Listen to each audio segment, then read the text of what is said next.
do just want to point out one thing, that the president, everybody in Washington, whether they want to admit it or not, knows that this president is right when it comes to tariffs and when it comes to trade. In fact, Democrats have long said that the United States of America has been ripped off by the countries around the world. They just don't want to admit it now because it's President Trump who is saying that. In June of 1996, Nancy Pelosi spoke on the House floor. She urged her colleagues at the time to fight against the status quo trade policies that had contributed to America's trade deficit with China. That's crazy!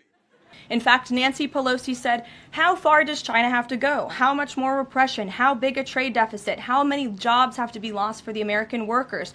How much dangerous proliferation has to exist before members of this House of Representatives will say, I will not endorse the status quo?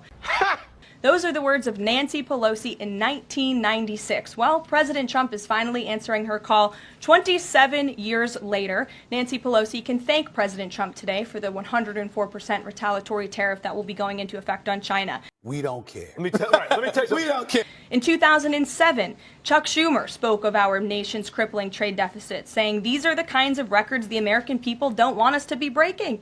The administration needs to move beyond words, take action now to reverse a trend that threatens our prospects for future economic growth.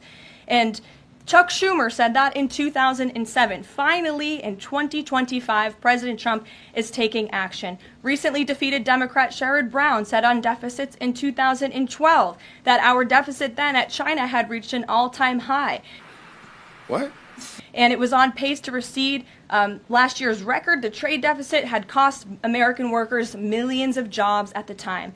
These are the words of Democrats years ago. It is about time America finally has a president who is taking action to restore those millions of jobs back to the United States of America, to boost our manufacturing industry. He's doing what's right for the American people. It will take a lot of labor. It will take a lot of effort. But that's exactly what the American people elected this president. My time has come. Subscribe to my channel.